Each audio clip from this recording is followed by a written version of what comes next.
Bonsoir à tous et joyeux Halloween. C'est bien Kouraïdé, Halloween oblige, je me suis mis dans le thème de l'effroi. Ce soir, on va parler d'un fidèle ami des sorcières. Je parle bien entendu du corbeau. Et on va faire ça en 10 choses à savoir sur les corbeaux.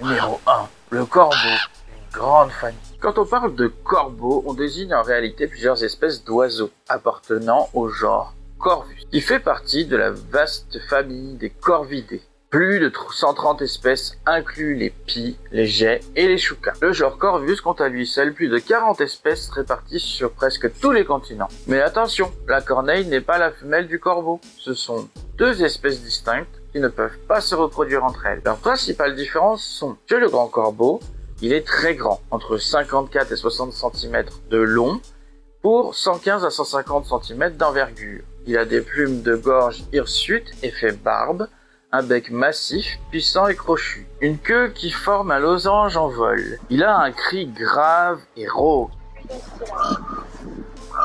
Son habitat est plutôt sauvage, montagneux et c'est un animal plutôt solitaire. La corneille noire, elle, est plus petite, environ 44 à 51 cm de long, pour une envergure de 93 à 104 cm en moyenne. Elle a un bec plus fin et moins imposant, des plumes lisses et uniformes, une queue arrondie en éventail, un cri plus aigu et nasillarde, comme ceci. Elle vit plutôt dans un environnement urbain ou en campagne, mais vit en groupe. Il existe aussi le corbeau freux, Corvus frugilegus, de taille similaire à la corneille, mais reconnaissable à sa peau nue gris clair autour de la base de son bec. Il existe aussi la corneille d'Amérique, Corvus brachyrhynchos, en Amérique du Nord, très sociable et emblématique des films américains. Le corbeau familier, ou Corvus splendens, plutôt d'Asie. Il a le cou et la poitrine grise, et c'est une espèce invasive.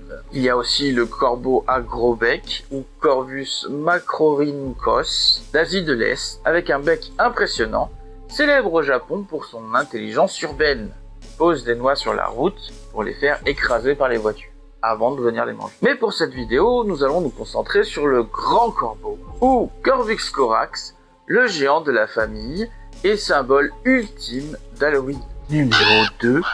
Un géant de l'hémisphère nord. Le grand corbeau est le plus grand passereau du monde. Comme je l'ai dit plus tôt, il mesure de 54 à 67 cm de long, avec une envergure pouvant atteindre 1,50 m, même s'il ne pèse qu'1,5 kg. Son aire de répartition est la plus vaste de tous les corvidés. Ainsi, il vit dans tout l'hémisphère nord, du Canada à la Scandinavie, et de la Sibérie à l'Afrique du Nord, et même à 6000 mètres d'altitude sur l'Everest. Il s'adapte à tous les milieux. Forêt, montagne, zone côtière, désert et même les environnements urbains, bien que cela soit plus rare. Longévité impressionnante. À l'état sauvage, le grand corbeau vit généralement 10 à 15 ans, mais certains individus atteignent 40 ans. En captivité, son espérance de vie peut dépasser 50 ans. C'est l'un des oiseaux les plus robustes et résistants de son ordre. Numéro 4. Monogamie et fidélité à vie. Les corbeaux, comme les manchots dont j'ai parlé juste ici, forment des couples pour la vie. Le mâle réalise de véritables acrobaties aériennes pour séduire la femelle. Piquet, tonneau, vol en couple synchronisé. Une fois le couple formé, ils défendent ensemble leur territoire contre les intrus. Numéro 5. La reproduction. La saison des amours débute vers la fin de l'hiver, février à mai. Ils vivent dans des nids haut perchés. Les deux parents construisent ensemble un nid volumineux de branchages, souvent au sommet d'une falaise, d'un grand arbre ou même sur des structures humaines. Le nid est tapissé de boue, de laine, de lichen et d'herbe, et il peut être réutilisé plusieurs années. La femelle pond de 3 à 7 œufs bleu-vert tacheté. L'incubation dure 18 à 21 jours et les jeunes restent au nid environ 6 semaines avant de prendre leur envol. Après l'envol, ils restent dépendants des parents pendant plusieurs semaines et forment parfois des groupes de jeunes célibataires. Numéro 6.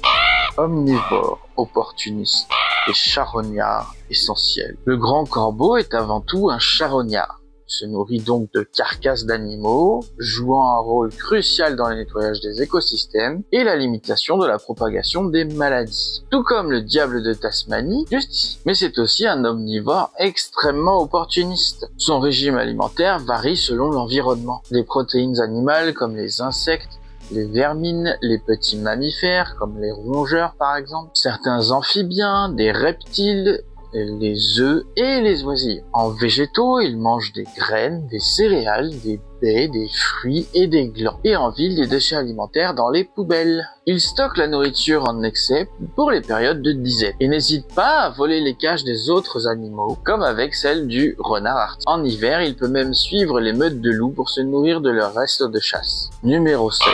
Intelligence hors norme.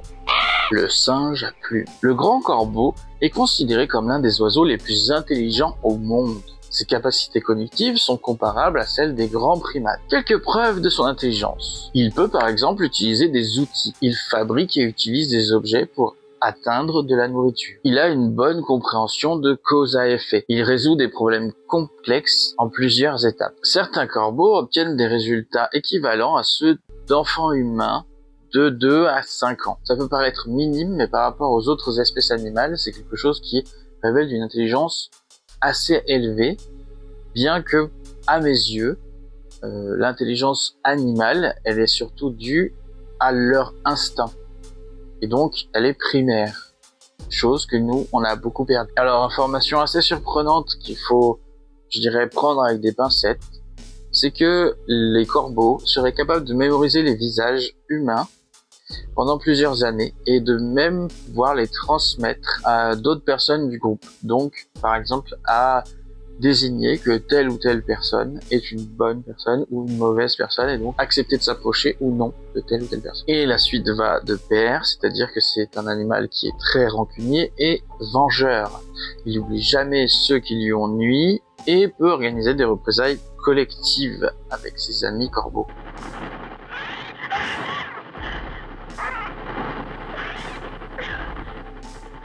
Numéro 8. Langage sophistiqué et communication. Chaque corbeau possède plus de 60 sons différents pour communiquer. Et chaque individu a sa propre signature vocale qui permet aux autres de l'identifier. Un petit peu comme nous ou les comédiens de doublage avant l'arrivée de l'IA. Le grand corbeau est aussi capable d'imiter des sons de son environnement, y compris la voix humaine dans certains cas. Mischief, can you say hello? Hello. Good bird. Can you say hi? Hi. Good job. Numéro 9. Symboles et mythes. Messager des ténèbres. Le corbeau occupe une part centrale dans l'imaginaire collectif d'Halloween. Avec son plumage noir de jet et son cri rauque, il incarne le mystère, la mort et la magie. Dans les légendes celtes, il est le compagnon de la déesse Morrigan, lié à la guerre et à la mort. Dans la mythologie viking, Hugin et Munin sont les deux corbeaux d'Odin. Ils parcourent le monde pour lui rapporter des informations. Dans la mythologie grecque et romaine, il est l'oiseau sacré d'Apollon, messager entre le monde matériel et spirituel. Le corbeau a une dualité symbolique. Il représente à la fois l'ombre et la lumière, le mal et la sagesse. Il est messager de mauvais présages, mais aussi symbole de prophétie et intelligence. Numéro 10, star de la pop culture. Le corbeau est omniprésent dans la culture populaire, ce qui renforce majoritairement son aura mystérieuse. Dans Disney, ce sont les corbeaux qui aident Dumbo à voler. Dans Blanche-Neige, c'est la sorcière qui a un corbeau. Vois apparaître sur le fruit le symbole de ce qui détruit. Dans La Belle au bois dormant, le fidèle corbeau de Maléfique s'appelle Diablo. Dans Rebelle, il est avec la sorcière qui pourrait être Boo. La dernière fois que je l'ai fait, c'était pour un prince.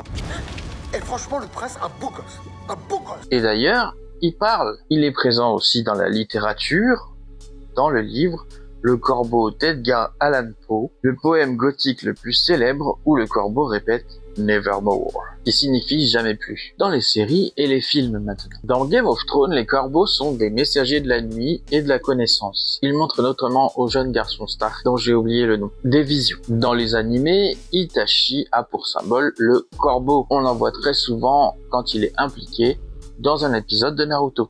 少なくともお前なんかよりあいつのことを兄弟だと思っているからだ。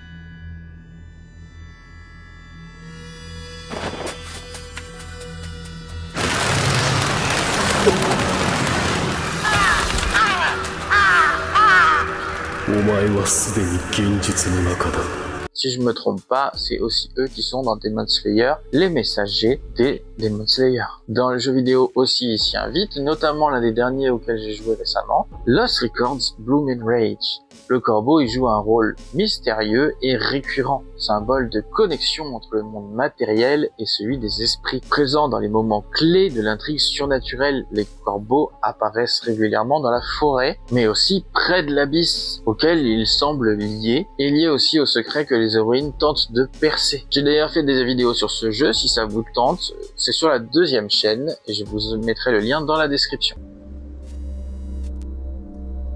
C'est une couleur bizarre les corbeaux.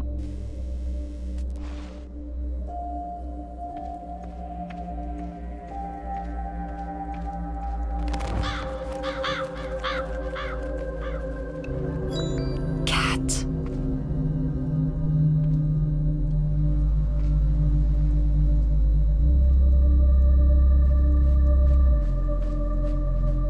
En fait c'est elle le Wendigo.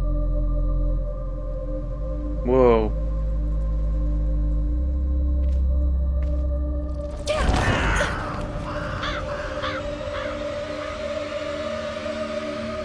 Le film culte The Crow de 1994. Impossible de parler du corbeau à Halloween sans évoquer The Crow, réalisé par Alex Proyas et avec Brandon Lee, le fils de Bruce Lee. L'histoire, c'est Eric Draven, un jeune musicien assassiné avec sa fiancée, qui revient d'entre les morts, guidé par un corbeau mystique pour accomplir sa vengeance.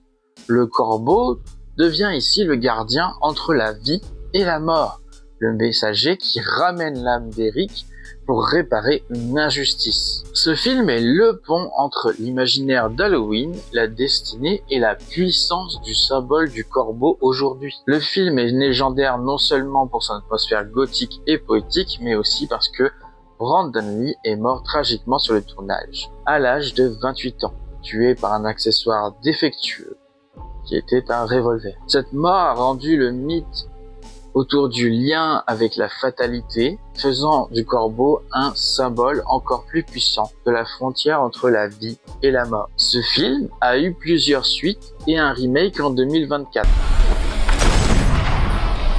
On t'a offert le pouvoir d'un dieu. Tu n'as plus beaucoup de temps pour la sauver.